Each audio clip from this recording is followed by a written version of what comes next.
करने की योजना बनाई थी। फिर भी उसने कभी नहीं सोचा होगा कि उसके 24वें जन्मदिन की रात उसका प्रेमी उसे नशे में धुत करने की पूरी कोशिश करेगा और वास्तव में उसे एक अजनबी के पास भेज देगा। हान जुएगेंग वर्तमान में एच सिटी में लिंग ग्रुप के उपाध्यक्ष थे और कई कारणों से उनका सबसे बड़ा दुश्मन अभी जियान जिहाओ था। उन्होंने एक बार कहा था कि अगर जियान जिहाओ नहीं गिरा तो वह उनके लिए सबसे बड़ी समस्या बन जाएगा। हान जुएगांग, तुम बहुत कायर थे। जियांग रुओलान ने कभी नहीं सोचा होगा कि दूसरों को खत्म करने का उसका तरीका उसे उसके शतरंज के मोहरे में बदल देगा। वह उससे 4 साल तक प्यार करती थी और इसी वजह से उसने शर्त लगाई और व्यक्तिगत रूप से उसे अपने दुश्मन के बिस्तर पर भेज दिया। फिर भी हान जुएगांग को अभी भी उम्मीद है कि जियांग रुओलान उसके साथ खड़ी रहेगी, उसे एक ऐसा दृश्य निभाने में मदद करे जो इससे अधिक परिपूर्ण नहीं हो सकता था। हान जुएगांग, किस आधार पर आप इतने आश्वस्त हैं कि मैं इस समय भी आपकी मदद करूंगा, जबकि आप इस खूनी सच्चाई का सामना कर रहे हैं? जियांग रुओलान ने कंबल को अपने हाथ में कसकर पकड़ रखा था और उसकी तीखी निगाहें उसे देख रही थीं। अगर जियान जिहाओ ने चुपके से उसकी हरकत को नहीं रोका होता, तो वह उसके चेहरे पर बेरहमी से थप्पड़ मार देती। राष्ट्रपति शियान, आपके बारे में बहुत सी खबरें हैं। कुछ दिन पहले अध्यक्ष शियान ने मीडिया से कहा था कि अफवाहें निराधार थीं।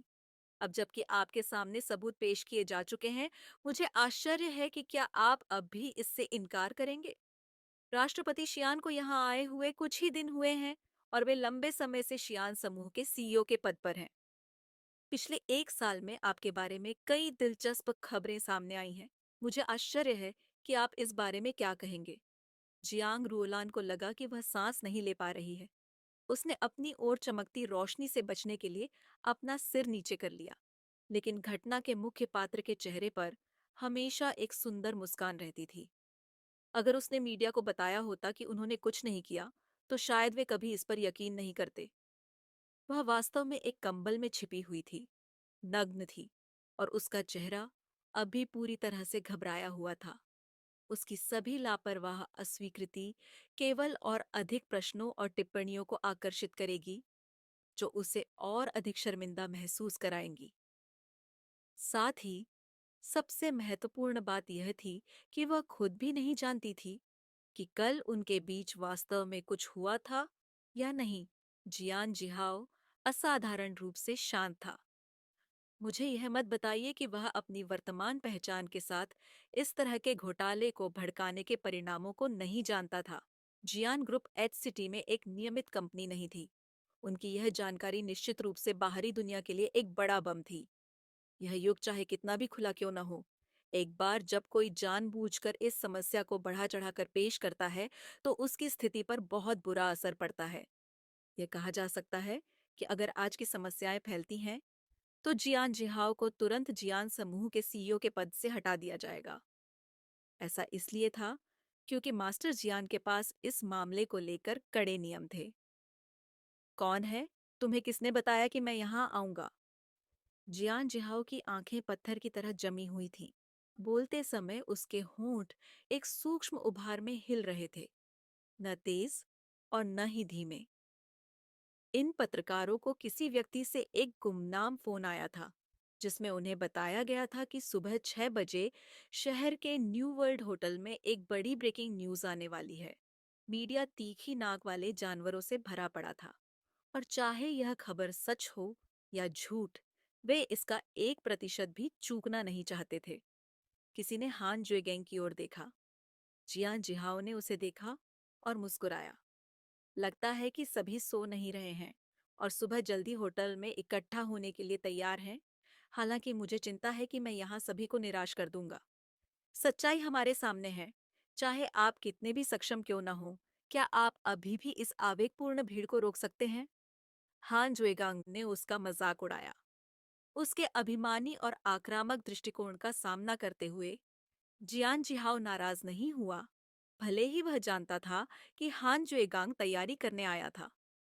जियांग रुओलान उसके हान जुएगांग सबसे करीब बैठी थी और वह उसके मुंह के कोने में एक अजीब सी ठंडी मुस्कान देख सकती थी। उसने चुपचाप अपने दांत पीस लिए और अपनी तीखी आंखों से उसने उसकी जेब में एक सुंदर सा रिकॉर्डिंग पेन देखा। वह एक पल के लिए स्तब्ध रह गई। जाहिर है, हान जुएगांग का इरादा जियान जिहाओ को उसे धमकाने का मौका देने का नहीं था। पब फ्यूचर द्वारा विज्ञापन। वह कैसे नहीं जानती थी कि जिस आदमी से वह 4 साल से प्यार करती थी वह बहुत चालाक था। अपने लक्ष्य को प्राप्त करने के लिए वह सभी प्रकार के धोखाधड़ी के तरीकों का उपयोग करेगा और कोई भी कीमत चुकाएगा। जब हान जुएगांग ने जियांग रुओलान की ठंडी और घृणित नजर देखी तो उसने उसे सीधे लहजे में समझाने की कोशिश की। मिस, डरो मत।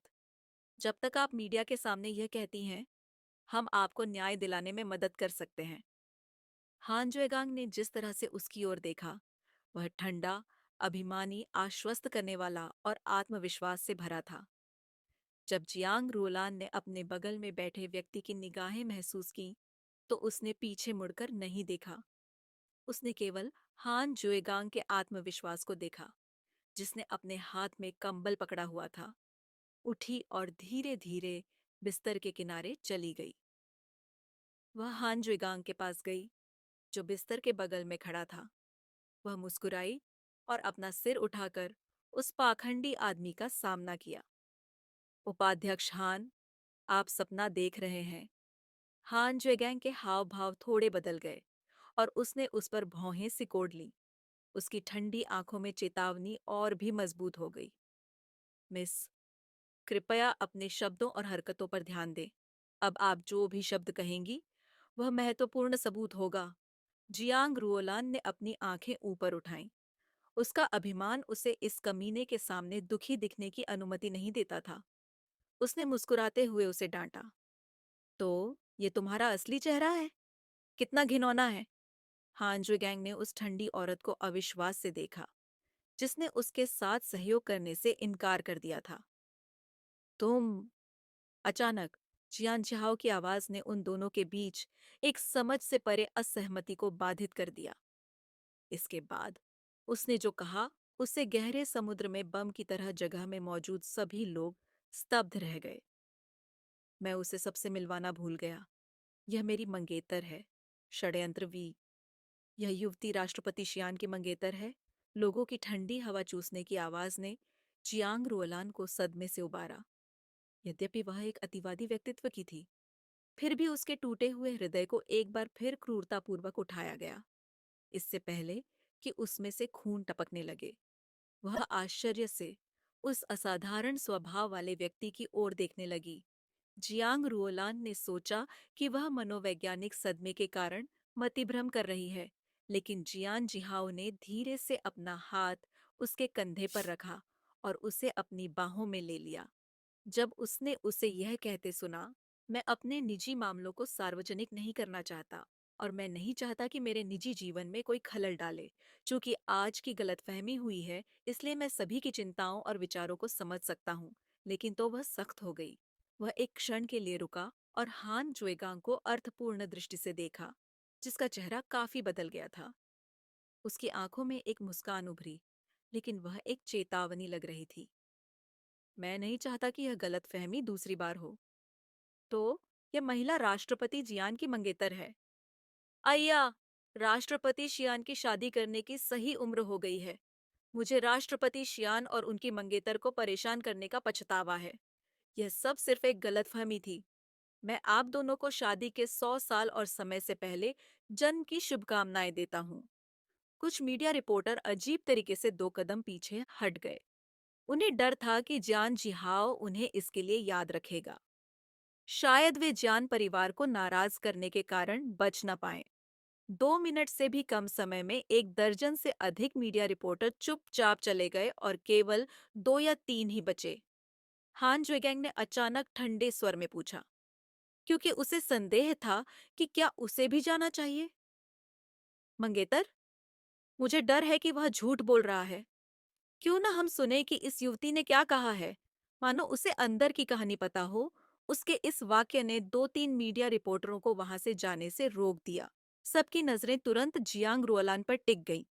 जियांग रुओलान ने हिलने की हिम्मत नहीं की। जियान जिहाओ के कोमल आलिंगन और ताजे शॉवर जेल की सुगंध के साथ तंबाकू के धुएं की अप्रिय गंध ने उसे एक पल के लिए खोया हुआ महसूस कराया। हाँ, जुएगैंग की आवाज, जो दमनकारी चेतावनी देती हुई प्रतीत हो रही थी, फिर से सुनाई दी। उसने अपना सिर उठाया और शांति से जियान जिहाओ को देखा। वह उसके शांत व्यवहार की प्रशंसा करती थी। उसने बहुत पहले ही सुन लिया था कि बूढ़े आदमी जियान का पोता एक विलक्षण प्रतिभा का धनी है, लेकिन उसने कभी नहीं सोचा था कि यह व्यक्ति, जिसके बारे में वह कभी कभार ही सुन पाती थी, एक दिन उससे इस तरह से मिलेगा। बेशक वह जानती थी कि मौजूदा स्थिति कितनी गंभीर थी। भले ही वह कुछ न कहे, लेकिन उसकी हरकतें जियान जिहाओ को स्वर्ग या नर्क भेजने के लिए पर्याप्त थीं। जियान ग्रुप एक ऐसी कंपनी थी जिसमें जरा सा भी घोटाला नहीं हो सकता था। जियांग रुओलान ने एक पल के लिए रुककर जियान जिहाओ को दृढ़ता से देखा। बाद में वह बस मुस्कुराया, एक गर्मजोशी भरी लेकिन मजबूरी वाली मुस्कान नहीं, जैसे कि उसे विश्वास था कि उसका जवाब उसे निराश नहीं करेगा। फिर भी इस समय, चाहे वह जुनून के कारण हो या तर्क के कारण, वह उस नीच और बेशर्म कमीने को सफल नहीं होने देगी। जियांग रुओलान अचानक हान जुएगैंग की ओर मुड़ी। उसकी आंखों में चेतावनी और भी गहरी हो गई। उसने उस पर गुस्सा किया। वह सही है। हान जुएगैंग की अभिव्यक्ति को लगभग टूटता हुआ देखकर जियांग रुओलान ने अहंकार से अपना सिर उठाया और बिना किसी डर के उसकी आंखों में देखा। मैं जियांग रोलान जियांजाओ की मंगेतर हूँ। उपाध्यक्ष हान, क्या आप चाहते हैं कि मैं यह कथन फिर से दोहराऊं? जैसे ही उनकी नजरें एक दूसरे से मिली, जान जिहाओ की भौहें थोड़ी ऊपर उठ गईं। अपना हाथ उसके कंधे पर रखते हुए उसने बिना मुस्कुराए कहा, सब लोग, अब इस तमाशे को खत्म करने का समय आ गया है। अलविदा।